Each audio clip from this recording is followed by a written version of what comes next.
Alright guys, I'm replacing the lateral arms. I also see them called lateral links. Rear control arms, I don't think they're actually called that, more like rear lateral links or rear lateral arms.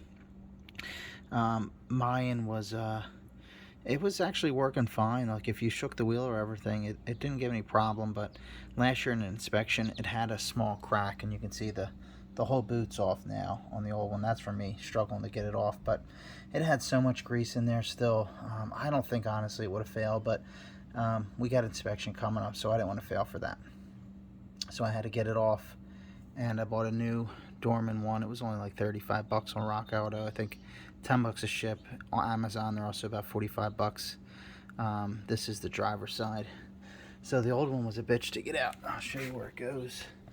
Here's the old one. So it goes,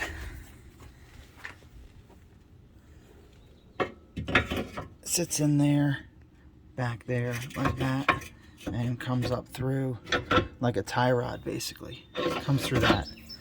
The issue I had was getting this connection off. It's almost like a ball joint or something. I think the actual ball joints are under here for the rear. That's a ball joint.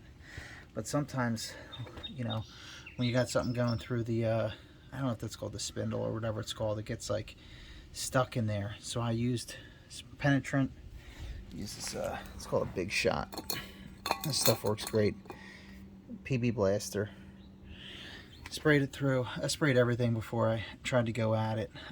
It has these kind of like a tie rod, or if you ever work with brakes with cotter pins, had a cotter pin going through it and also going through the top of this. Kind of, the cotter pin's still in there because I had an issue with it. Couldn't get it out. It didn't give you enough room. I couldn't get to the little eyelet of the cotter pin, and I couldn't hammer it back out. It was like seized in there.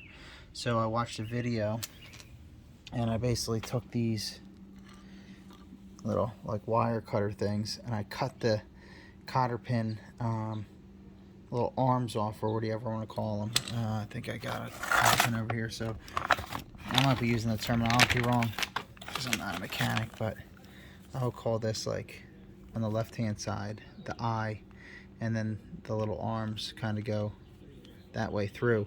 And I clipped the arms off as close as I could to the end of the castle nut.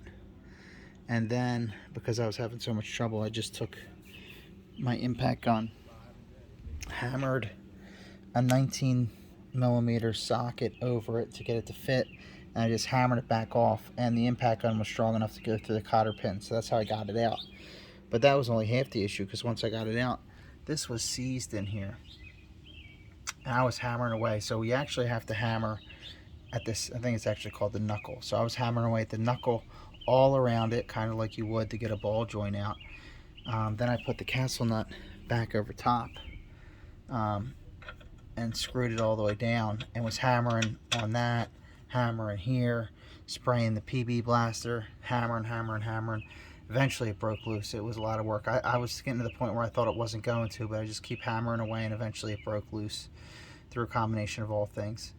The back one back there, I have that. It was soaking in PB blaster. I was soaking it because the end of it kind of looks weird, and I didn't know if I kind of messed it up backing it off. It has like, focus, come on. But it's kind of like jagged, or like almost like, I don't even know what the term is. I thought maybe I warped it, or come on. Can't get it, there we go. It kind of looks like it's misshapen. Or maybe it's supposed to be. So I just soaked it to make sure it should go back in hopefully good on the new one. The way I got that off of the inner, went right through here like that into there, and the way I got that off was, you can use a breaker bar.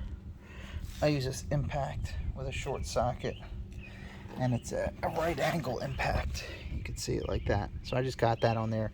I hammered away, and it broke it loose. I couldn't have enough room because of the muffler. It's like the TRD muffler, but you see how it's tight in there. So I only broke it enough to get it moving, and then I got this out of the way, and then I just used a normal socket wrench to back it off, and that worked no problem. Then I continued working away at this, and once I got that out, which I did, it was just a bugger. Here's the new one. Oh shit.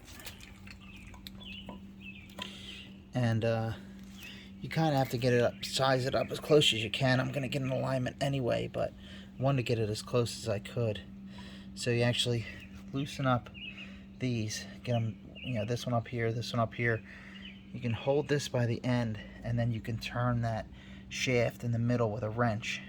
One way, you know, makes it longer, and one way makes it shorter. Mine was shorter to start, so then I had to make it longer, and I think wound up having to come back some, and then I just took a bunch of measurements. Put the phone down for a second. Took a bunch of measurements from like this little notch here, that little notch to like the end, that little notch to like maybe where it says 14 around there. Just making all kinds of measurements to make sure these are as close as possible as I could, and I got them as close as I could. Now I'm just going to reinstall this thing. It came with a new nut, actually not a castle nut, no cotter pin, which actually is maybe better. I guess it could back off, but I doubt it. I'll torque it down to like 100 or something, and I'll do the same to the, you know, the one on the inside, and I should be okay. But yeah, that's about it. If you have any questions, hit me up in the comments. Like and subscribe. See you guys.